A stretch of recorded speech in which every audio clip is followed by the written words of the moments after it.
Every morning before sunrise, a tall black man named Marcus Hill pushed a squeaky, rusted shopping cart down Maple Street.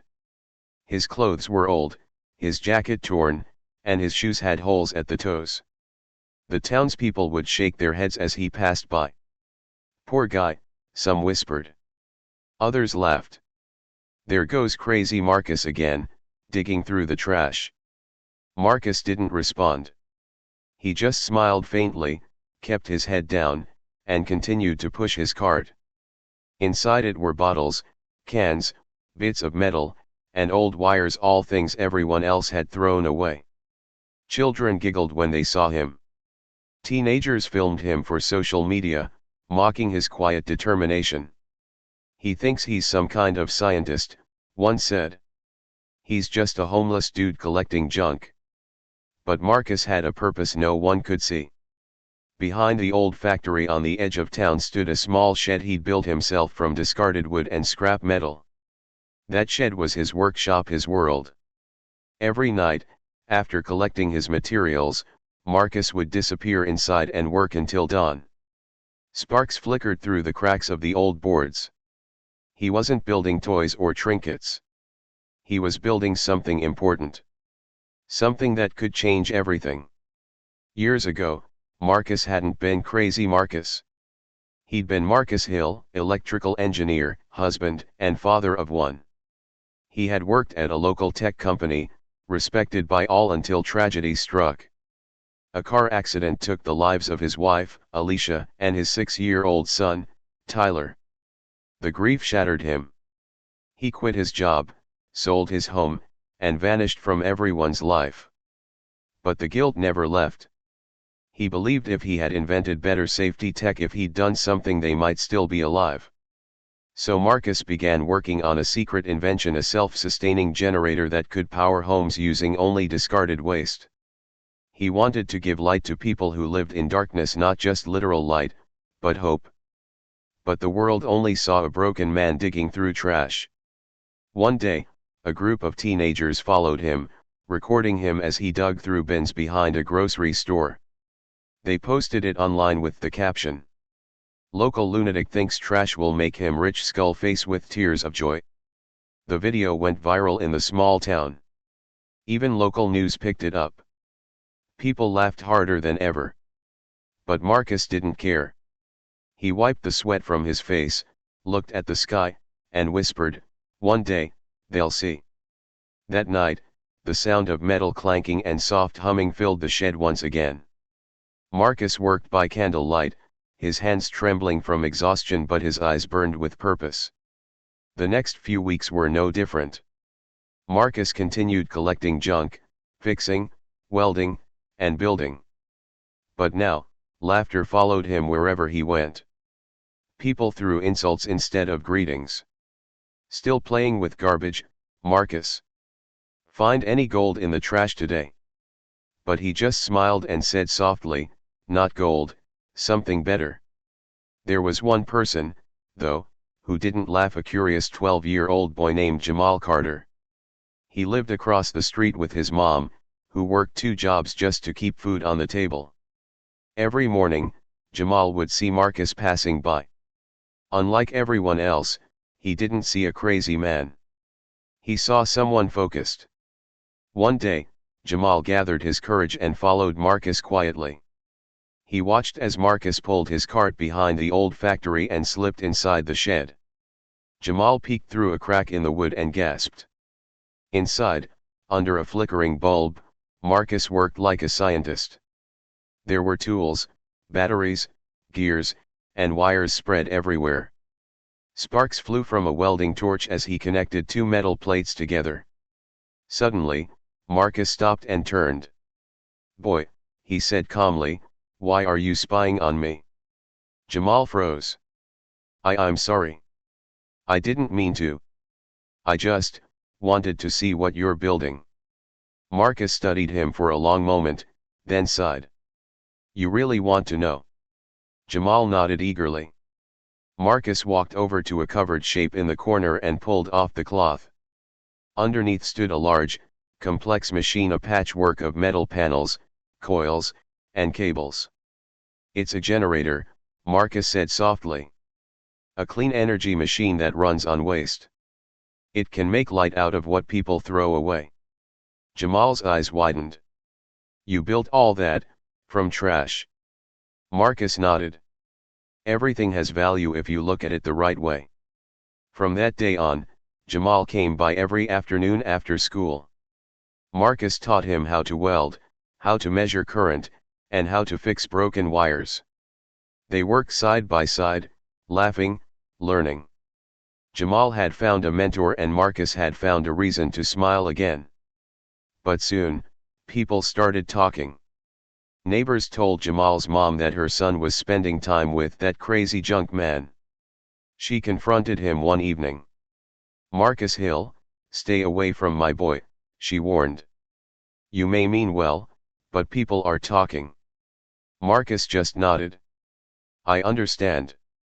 When Jamal's mom forbade him from visiting, the boy still snuck out after dark. He couldn't let Marcus finish alone. And one night, Marcus finally said, it's ready. He flipped a switch and the generator whirred to life. A faint blue glow filled the shed, lighting up the night. For a few seconds, it hummed like magic until a wire snapped, and the machine went dark. Marcus sighed. Not yet, he murmured. But soon. Jamal smiled. We'll fix it, Mr. Marcus. We always do. Marcus looked at the boy and for the first time in years, he believed that maybe, just maybe, he wasn't alone anymore. The summer air was thick and heavy, the sky dark with storm clouds that rolled in faster than anyone expected. The news warned of flash floods and power outages across the county. People rushed to stock up on candles and batteries, but Marcus didn't move.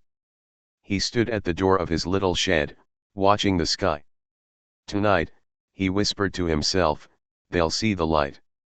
Inside, the generator was ready. Weeks of testing and adjustments had paid off.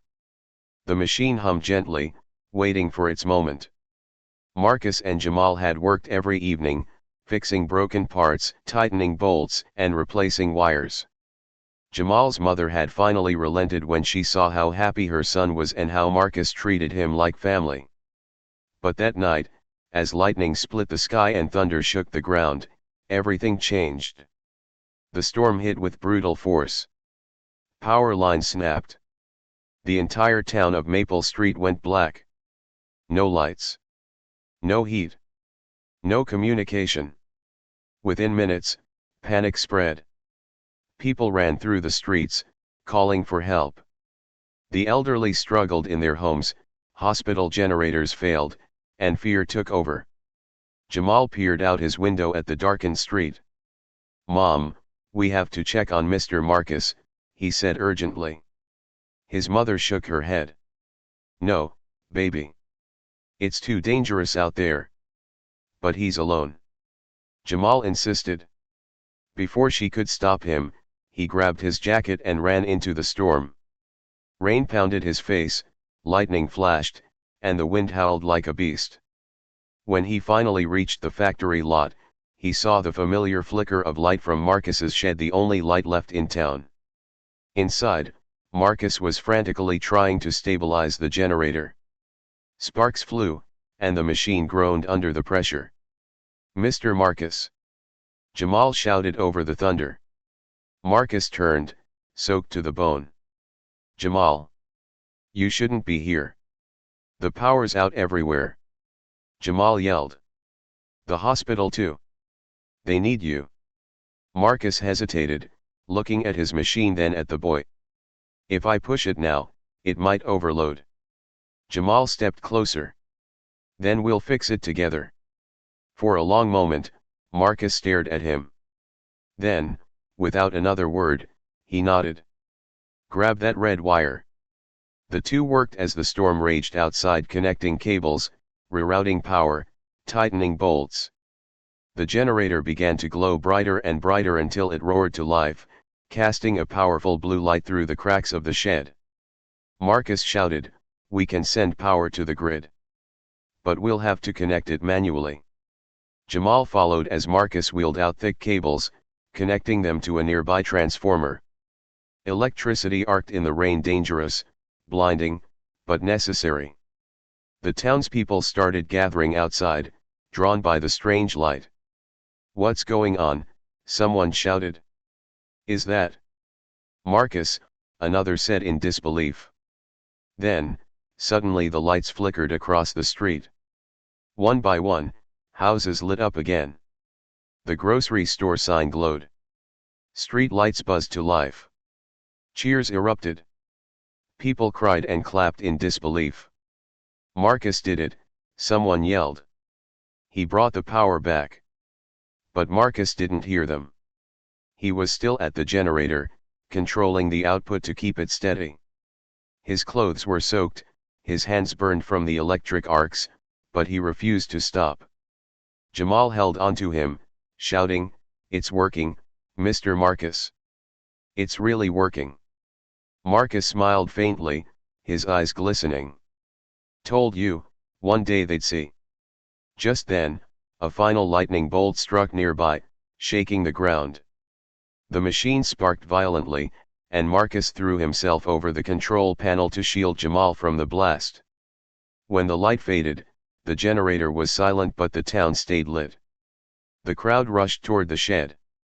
Jamal knelt beside Marcus, shaking him. "Mr. Marcus. Wake up." Marcus opened his eyes weakly, whispering, "You did good, Jamal, you kept the light alive." Then he closed his eyes, the faintest smile still on his face. The whole town stood in stunned silence as rain poured around them. For the first time in years, they didn't see a broken man.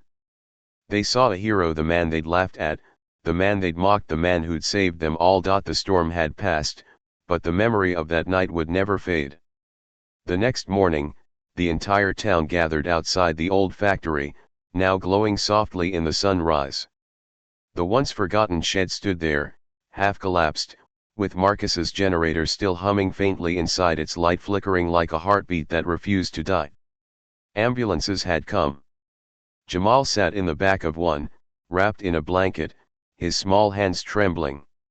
He kept asking the same question over and over. "Is Mr. Marcus going to be okay?" No one answered right away. The paramedics worked in silence as they lifted Marcus onto a stretcher. His pulse was weak, his skin pale, but he was alive. Barely. The townspeople, who once crossed the street to avoid him, now cleared the way in reverent silence. Some wept openly. Others bowed their heads in shame. The mayor himself came forward, speechless. He simply said, "He saved us all."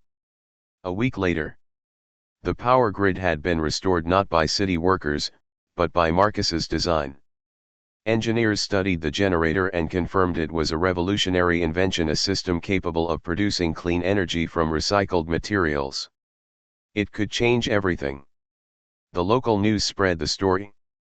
"Homeless man builds generator that saves town during storm." Soon, national outlets picked it up.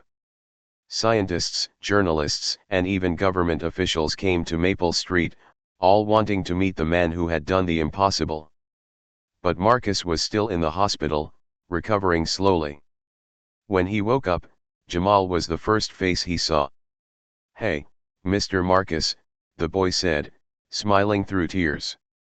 "You did it?" Marcus's voice was weak but steady. "We did it, Jamal." He looked out the window, where sunlight streamed in. "You know, for the first time in years, I don't feel the dark anymore." The day of recognition. A week later, the mayor organized a town gathering at the park. Hundreds of people came, families, children, neighbors, the same ones who used to whisper and laugh when Marcus passed by. Jamal helped Marcus walk to the stage, his hand steady on his mentor's arm. The crowd went silent as the mayor took the microphone. "Sometimes," the mayor said, "we fail to see the greatness standing right in front of us. We failed Marcus Hill. But he never gave up on us." He turned to Marcus and handed him a framed certificate. "For your courage, brilliance, and heart, this town owes you more than words can ever repay." Applause erupted. Tears flowed freely. Marcus, wearing a simple clean shirt and his old cap, stepped up to the microphone. He looked out at the faces, some familiar, some new, and smiled. I spent years in the dark, he began softly. Not just without light, but without hope. I thought I was finished. But sometimes God doesn't end your story, he just rewrites it. He looked down at Jamal. This boy reminded me what purpose feels like. You all reminded me what forgiveness looks like. He paused, eyes glistening. They laughed at me for years. And maybe they had a reason, I was broken. But now I know, sometimes it's the broken things that let the light shine through. The crowd stood and applauded. Even the reporters lowered their cameras, just listening. Months later, a new building stood where the old shed once was, the Marcus Hill Community Innovation Center. Kids from all over came to learn about science, engineering, and renewable energy. On the front door was a plaque that read, "Turning trash into light," dedicated to Marcus Hill. Marcus didn't want fame or money. He used the donations to build scholarships for underprivileged kids, especially those who'd been told they'd never make it. And every evening, he could still be seen walking down Maple Street. No rusty cart this time, just him, carrying a small box of tools, with Jamal walking proudly beside him. Neighbors waved now. Some stopped to talk. Others offered him dinner, smiles, and gratitude. He had become a symbol of resilience, proof that even when life throws you away, you can rebuild yourself piece by piece. Final scene. One quiet evening, Marcus and Jamal stood outside the center, watching the lights flicker on across the town. The air was calm, the sky golden with sunset. Jamal turned to him and said, "You really did bring the light back, Mr. Marcus." Marcus smiled, eyes soft. "No, son, we brought it back. Together." As the camera pans up, the glow from the town lights fills the horizon, warm, golden, unbroken, a light born from pain, persistence, and faith. And the screen fades to black with the words, "They laughed at him for years, but when the truth came out, everyone cried."